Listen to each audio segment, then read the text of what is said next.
Labyrinths is brought to you by Knox Robinson Productions. Please consider becoming a patron. For as little as $5 a month, you can listen to Labyrinths ad-free. Visit patreon.com/Knox Robinson to learn more.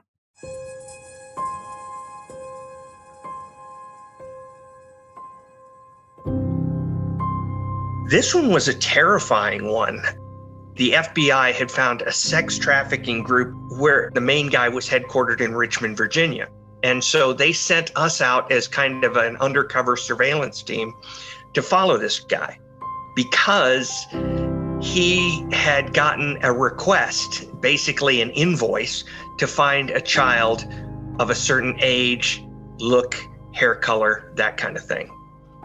And then we had to follow him and watch him for 2 days as he scouted schoolyards. We had an agent from Richmond with us. And at one point he said, "This is my kid's school." I cannot tell you what those words did to everybody on the radio. Feeling lost? Then you're in the right place. I'm Amanda Knox. And I'm Christopher Robinson. And while we're working hard preparing for Season 2, we've got another fascinating bonus episode of Labyrinths.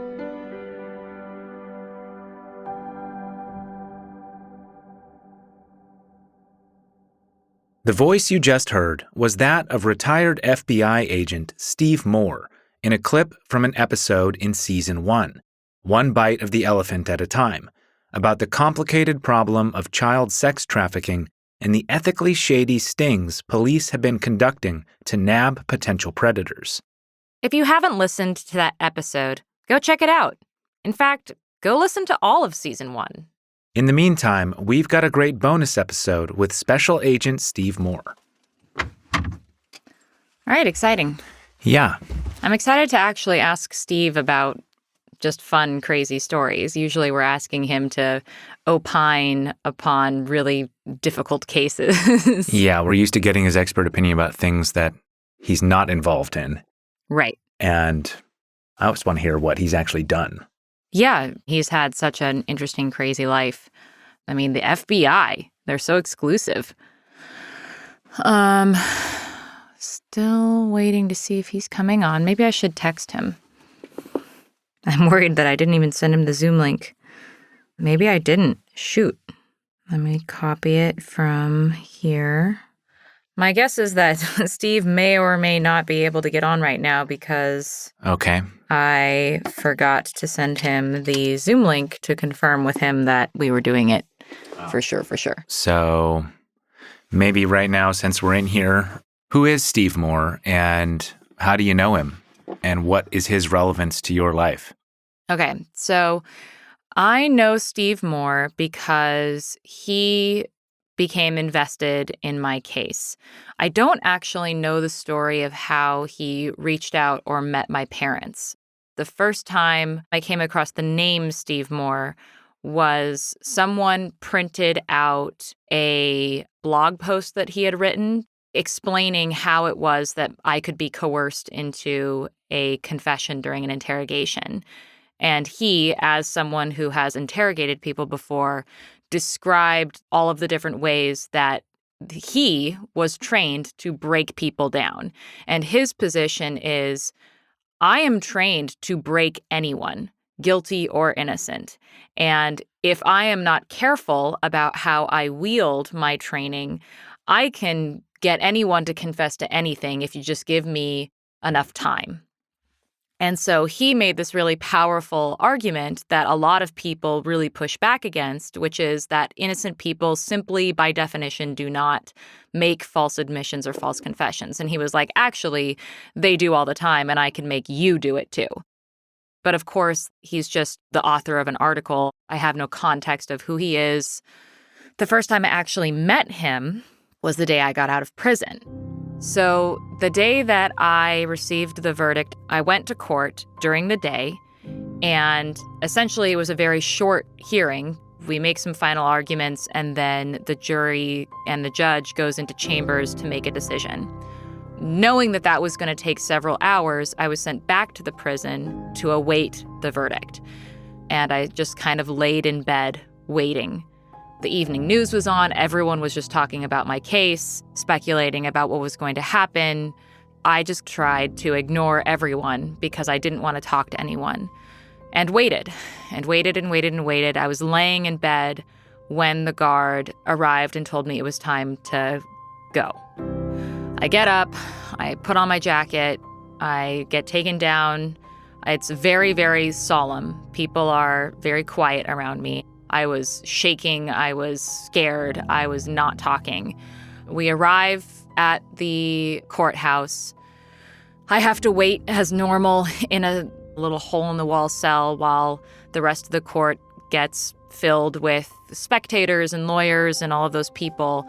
As soon as everyone else is in the courtroom, I am brought in with Raffaele, and we await for the judge and jury to come in.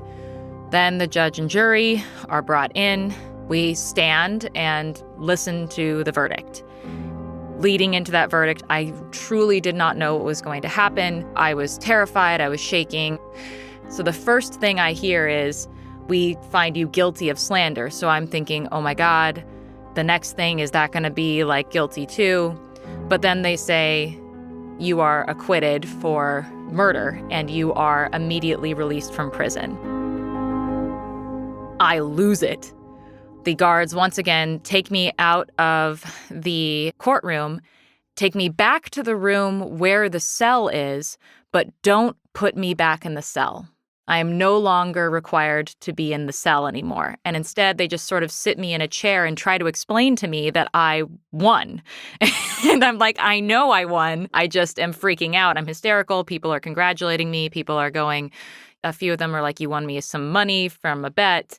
And they take me to a different parking lot where a police car, not a prison van, is waiting for me. I'm smushed in the back seat between two prison guards. We waited quite a bit before leaving because there was such a huge hysterical crowd outside of the courtroom. And we ended up kind of waiting a long time until we were actually able to leave. So I'm brought back into the prison, and as soon as I get there, people are banging on pans, like outside the windows. They're screaming. I go upstairs. What are they screaming? Libertad, libertad, just losing their minds because, every time someone leaves prison, everyone has that kind of ritual where they bang the pans and they yell libertad, libertad. But this was happening from the male side of the prison too. So it was so loud. Everyone was like going nuts. It was the weirdest feeling because suddenly like all of these doors were open to me that weren't open to me before. I was running up and down the hallway saying goodbye to people, high-fiving people, touching people's hands. Everyone was wishing me well. I grabbed just a few of the things from my cell that mattered to me, and I left everything else to my cellmate. And people were telling me, make sure to break your toothbrush. Make sure to there's a ritual where as you step out of the prison, you're supposed to sort of drag your right foot behind you as if you're sort of taking the next person out. So I'm leaving the prison, and there's this local politician and his lobbyist friend who have arranged a car for me to leave the prison because otherwise I would just be walking outside. I would have a garbage bag of things and you'd be shanked in the street. Yeah, well, and or I would just be harassed by a ring of journalists. So they've arranged this private car that's going to drive me out of the prison so I don't have to walk into a throng of journalists. Of course, as soon as they open the prison gates, there is a throng of journalists there, and they're flashing cameras and going crazy and immediately start following us as soon as we leave the prison. It's crazy how, we're racing because people are chasing us, and we sort of swerve into the back parking lot behind some building, and there's a car waiting there, and there's Steve Moore in the front seat. Yeah, that's when I met you. Oh, someone here? I'm here. Hi! I'm so sorry. No, this is my fault because I didn't actually receive confirmation from you that this was a good time. It is a good time. I just slept through my alarm, so I'm here now if you're available. We'll forgive Steve the missed alarm. After retiring from the FBI, he's been working as a pilot, and we caught him in a new time zone after a long flight. He's got plenty of stories from piloting, too. I had a few times where I thought, well, now I pooed the scrooch. I had a fire in an airplane. That scared me pretty bad. But today, we want to know what 25 years in the FBI is like. It depends on what you're working. If you're working healthcare fraud, you can coach your kid's basketball team, after work because you have a 9-to-5 schedule. You choose what you want to do. And my choice became weapons of mass destruction, domestic terrorism, and international terrorism. And what comes with that is large-scale attacks or murders and stuff. So it wasn't probably the wisest thing, but I chose it.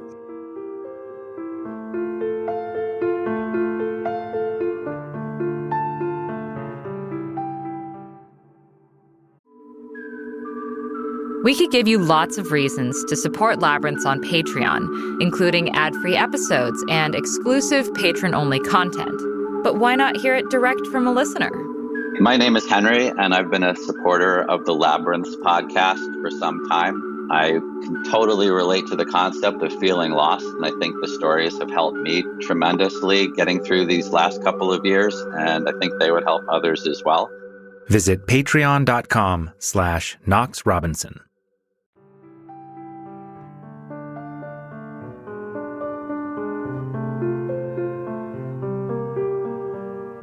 We're going to get back to how Steve helped escort Amanda out of Italy. But first, we asked Steve what the most dominant emotional note of his career was. His answer? Tragedy. Tragic just seemed to keep happening over and over again. I was at a mine disaster that they expected was sabotage because of union problems. And there were 29 miners who died in that mine disaster, and I had to go to all the autopsies. It was big news. It was Salt Lake City. Salt Lake City isn't a huge town. And so I would go from 4 a.m. to like 3 p.m. doing the autopsies for about a week and then come home and turn on the TV, and they would be showing home videos of people who I had just watched dissected. Ugh. That was hard. It was up at the University of Utah where they had the morgue, and the coroner's assistants were pre-med students and anthropology students and stuff. They were partiers like college kids are. And they had told me earlier on that, just talking about the morgue, I said, this place is chilling and horrible. They said, no, we actually sometimes, if we have to be here early after a party, we'll just come in and sleep in the morgue. And I said, oh, that's horrible. So Sunday morning at 4 a.m., I come in and there's one of them sleeping on a gurney. She's in a prom dress type thing. Her hair's done. She's got this little tiara on. So I tiptoe past her into the morgue offices. It was the only place with a light on, and they were eating donuts. And the girl I thought was on the gurney was in the room eating a donut. What? And I said, wait a minute. I thought I just saw you in the party dress outside. She goes, nope, that's a customer. And the reason she looked alive is she had been to the prom and she was wearing night makeup, evening heavy makeup. Right. Her boyfriend had broken up with her at the prom, and she took sleeping pills and killed herself. Oh, jeez. She was 17. That's kind of collateral damage. That's something that wasn't even my case, and I will never quite get over that. Whew. I couldn't imagine what the parents were going through at that very moment. I had one woman, one of the miners' wives, some idiot had told her that we were cutting the fingers off the miners. What? We had to, because in the heat of the fire, the miners' hands clenched, and that preserved their fingerprints, and I had to identify these people. So we were cutting off fingers and just rolling them in ink and doing fingerprints like that. Gosh, that alone has to be such a horrific thing to do. It's hard. Right? It's hard. So I heard a commotion outside of the examination room, and somebody said, you better get here. One of the wives is here. And her husband was being autopsied right at that point. Oh, no. She starts to run in, and I knew if she saw him, she would never forget what she saw. And I made a playing God decision that I wasn't going to let her do that. I put an NFL block on her, and she pounded on me with her fists and called me a butcher, every name in the world. Finally, there was a funeral director there who came in, and he became one of my new heroes. He knew exactly what was going on, and he took her outside, and he said, "You did the right thing." And that was hard. Yeah. Wow. I think, it's pure tragedy. The shooting at the Jewish Community Center, where a guy came in and just machine gunned a bunch of 5-year-old boys because they were Jewish, walking around with kids who had blood splashed on them, stepping over children's blood in the hallway. Gosh. That was tragic. I got goosebumps. Ugh. So if your day-to-day, you learn to expect the tragic, what is it like when something hilarious happens?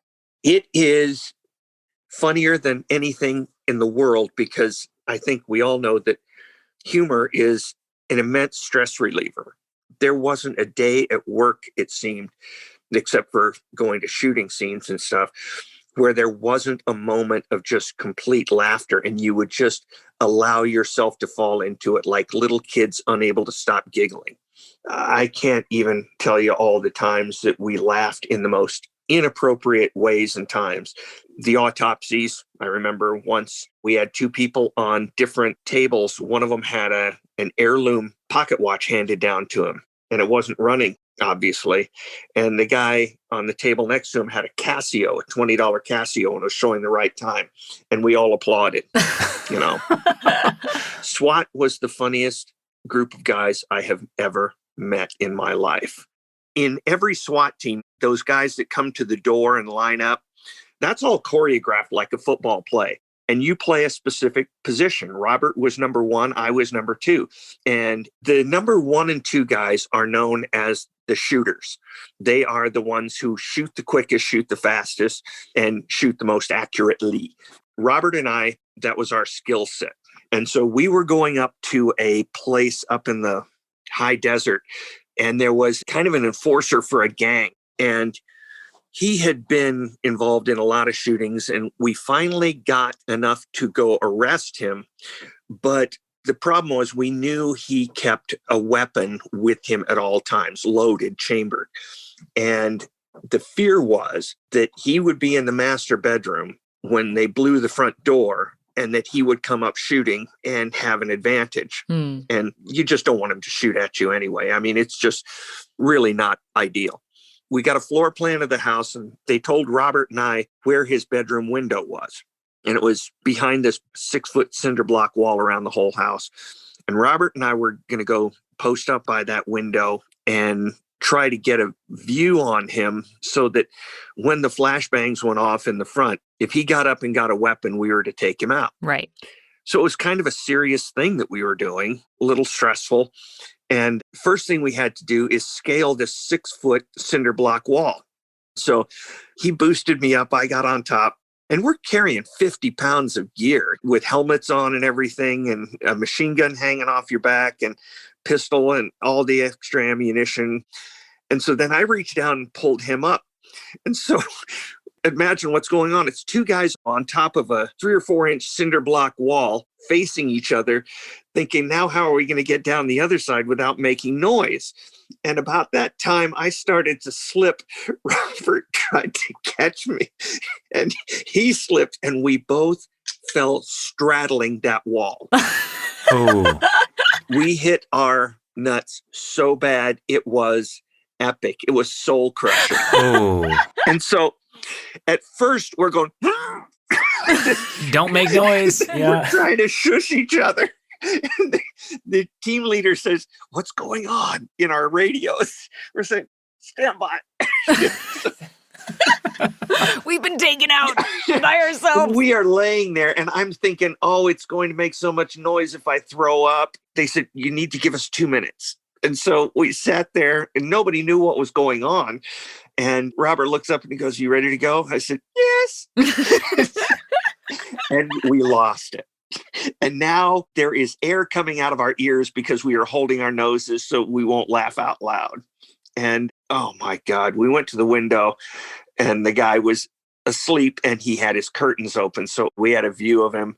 And as soon as they hit the flashbangs, he starts to get out of bed. And Robert and I turned on the lights on our guns and just pointed them at him and said, don't.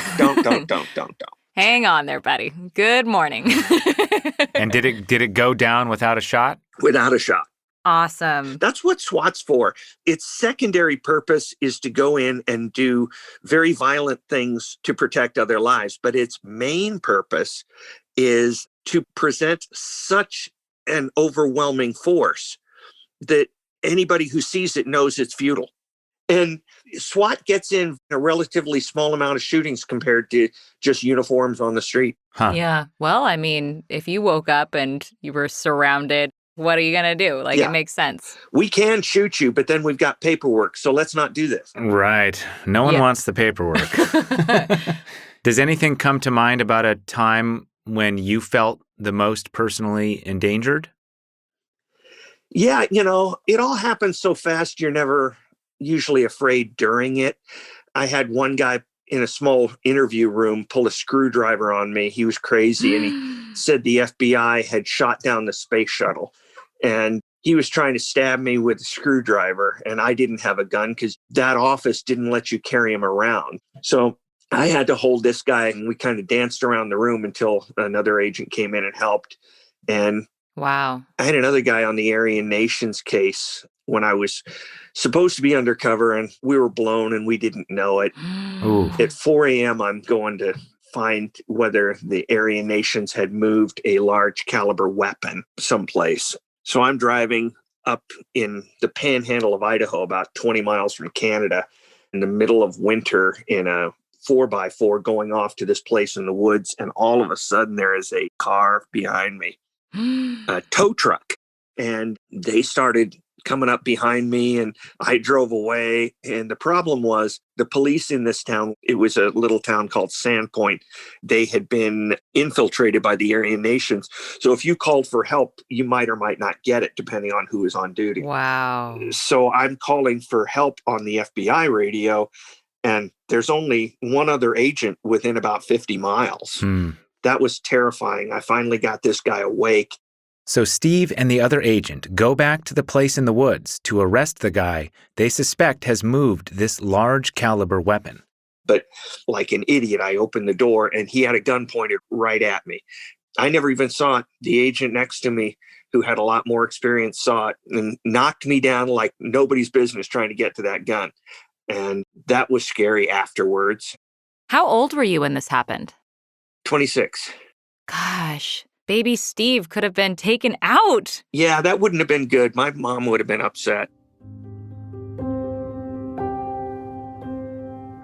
Not only that, there would have been no Steve Moore waiting in that dark parking lot the day Amanda was released from prison to help escort her to safety.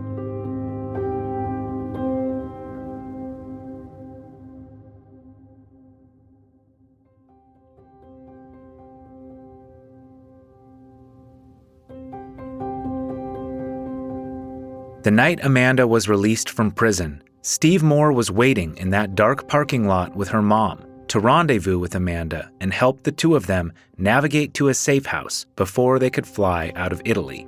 But how he wound up there is a story in its own right, for Steve had no connection to Amanda or her family. What he had was his wife, Michelle, who pushed him to look into the case. Well, what happened is Michelle said, I think she's innocent. I said, have you listened to what the prosecutors have said, the evidence they had, this kind of stuff? And she said, yes, but I don't believe it. And, I tend to give the benefit of the doubt to people in power who hold office until they give me a reason not to believe them. So if everything they said was true, Amanda's guilty. Michelle said, well, why don't you look at it and prove me wrong? And I never want to pass up that kind of opportunity. And the very first thing I looked into was the knife, and well, it wouldn't fit into the stab wounds. And I knew the statistics on women stabbing women, which is almost nothing. Women don't do that unless they're in a gang. So that mitigated against it.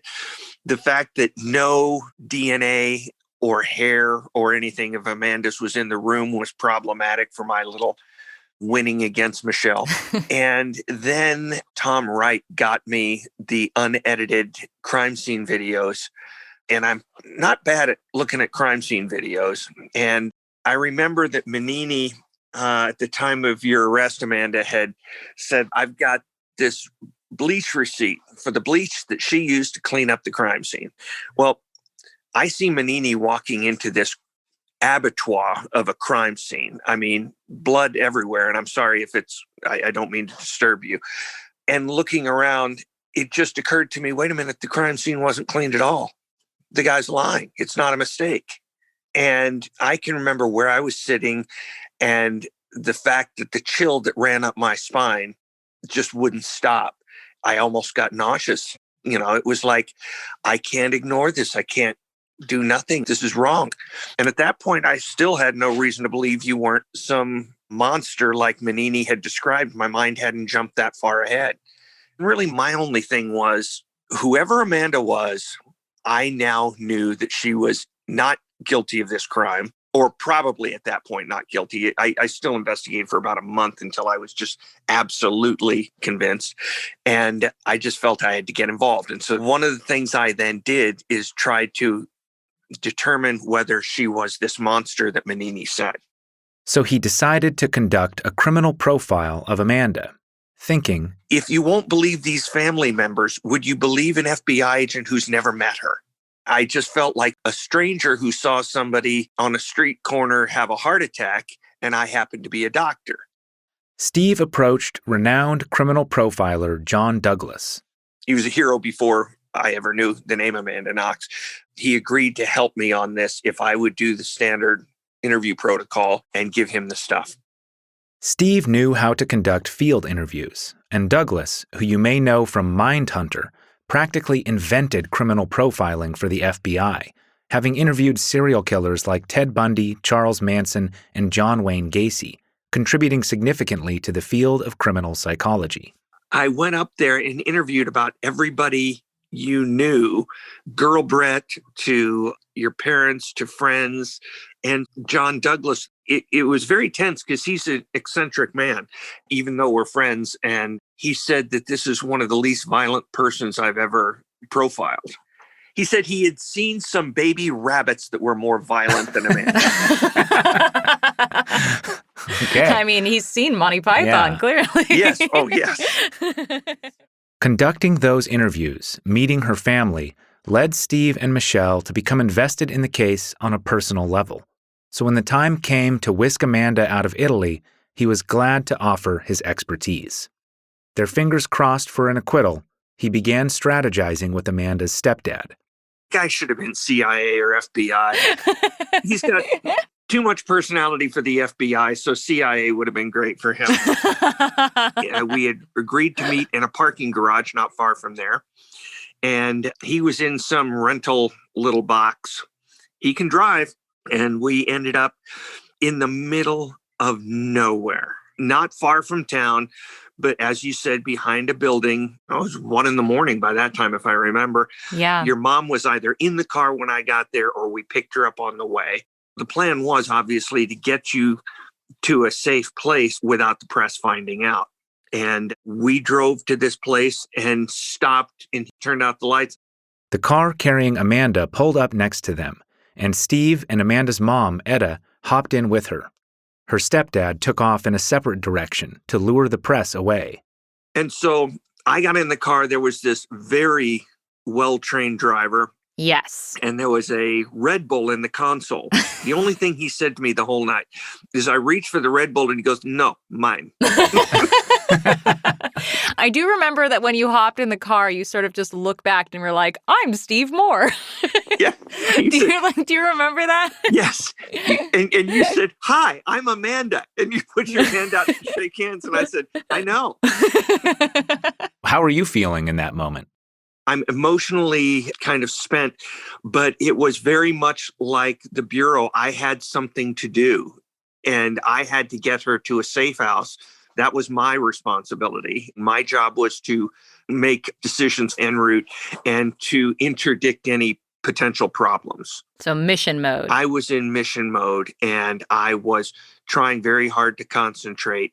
But I do remember my impressions of Amanda. And my thought was, she has to be absolutely confused by everything that's going on right now. And indeed I was. At first, I don't remember you doing anything but hugging your mom for about 5 minutes as we're driving. I was wondering how distracting my mom and I were, because I think I remember some squealing. Oh yeah. And see, that distracted me from mission mode because I wanted to have my Instagram moment and watch you guys have the most wonderful moment of your lives. And I was concerned that this guy didn't have his headlights on and it was 1 a.m. and he was driving at 150 kilometers an hour. Yeah, he turned them off so people wouldn't see us. Yes. And I said, how do you know where we're going? And he says, I've driven this route, in broken English. He was high speed, low drag. He wasn't a chauffeur. Just the way he told me to keep my hands off the Red Bull told me a lot. Eventually, they heard from Amanda's stepdad, who had successfully led the paparazzi away, ending up getting his car rear-ended in the process. And I felt that we were miles ahead of them, and I started to relax a little bit. And you started to make calls on your cell phone. My mom's cell phone, which first of all was a touch screen. So I remember that I was like, Mom, I can't make it work. And your mood at that point was, and I say this in love and respect, completely inappropriate to your circumstances. I've been accused of such, yes. You were happy. You were seeing one side of the situation that was just delightful. I was seeing the entire other side of the situation, that this isn't over until you're in Seattle. Right. But it was hilarious. You were calling these people and you were speaking in Italian and then fluent German. I would ask you a question and you would start answering in Italian. Yep. That happened a lot. Yeah, that happened a lot for a long time. The thing I remember was calling your uncle who is at home. And I'm going to do my bad Amanda impression, Chris. Ooh. You said, hi, Kevin. No, it's not Etta. No, it's Amanda. There was this pause and you said, oh, Kevin, breathe. It's going to be okay, Kevin. You know what? Now that you mention it, I remember that because he just lost it on the phone. He was hysterical. And Kevin, for the record, is a stoic mechanic who is a man's man, football watching, like... When we go up, we just talk transmissions. I love the guy. He said, you're going to get more torque out of that C6 if you put it in the F-150 than if you put it in something else. Yeah. I don't know why they ever put it in those Crown Vics, Kevin. Wow.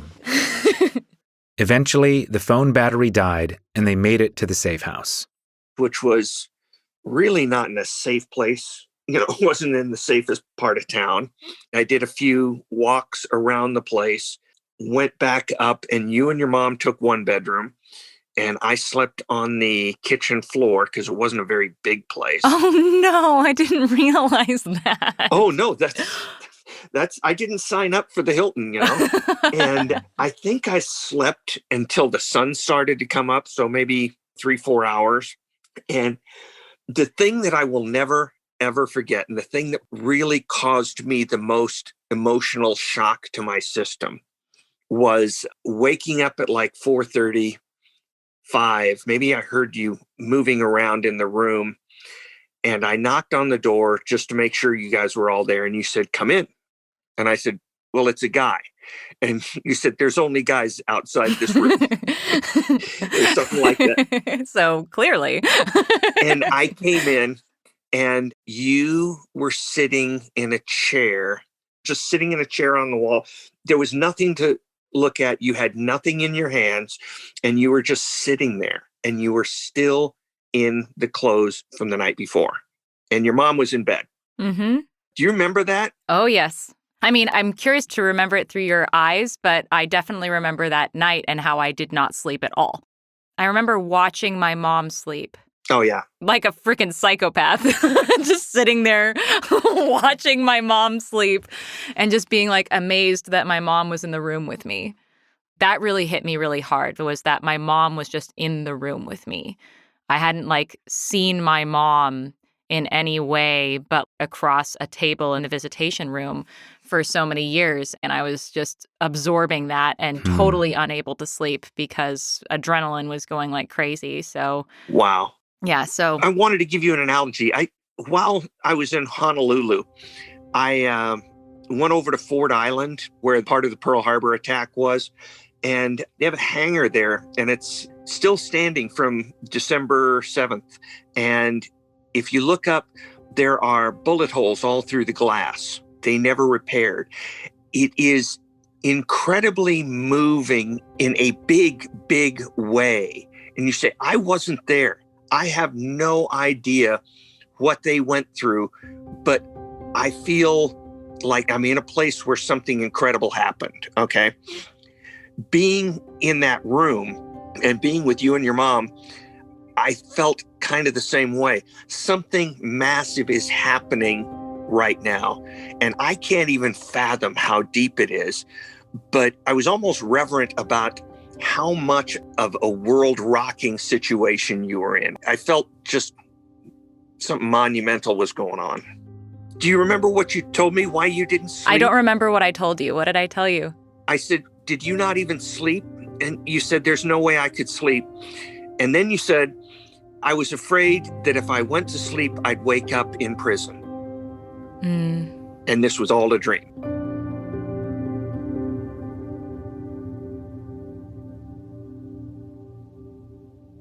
Well, thanks for walking back through that journey with us. I want to make sure that we give people the chance to know that all of these stories and more are available in your book. Oh, well, thank you.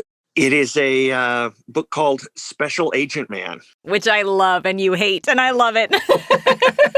You know, I wanted the book to be called I'm Not Jack Bauer because I think the FBI, with some notable exceptions, are not a bunch of cold, heroic types.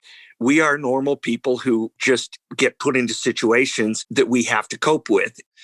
I think the one common thing is most of them are eccentric in one way or the other. But anyway, that's what the book's about. What a career in the FBI is like from day one to the end. Yeah. Well, the reason I love that title is because it kind of comes with a baked-in theme song. Special Agent Man. Oh, yeah. Well, thanks for joining us, Steve. Thank you so much, Steve. Thanks for coming on. Thanks for listening. And thank you for joining us for this bonus episode of Labyrinths. We've got another one coming up for you next week that's all about love.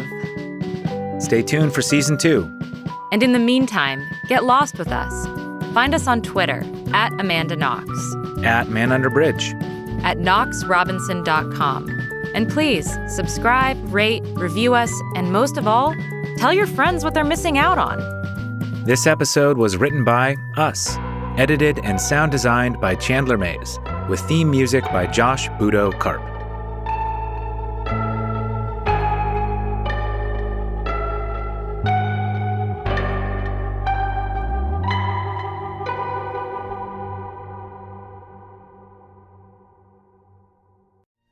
Captain's Log, Stardate 89361.5. We've encountered a fascinating alien civilization. The people of Patreon Prime are humanoid in appearance, but possess vastly greater degrees of nuance, compassion, and intelligence than any race we have so far encountered. But what is perhaps most striking is their generosity. Captain, the warp core is going critical. Warning. Divert all energy to patreon.com/KnoxRobinson.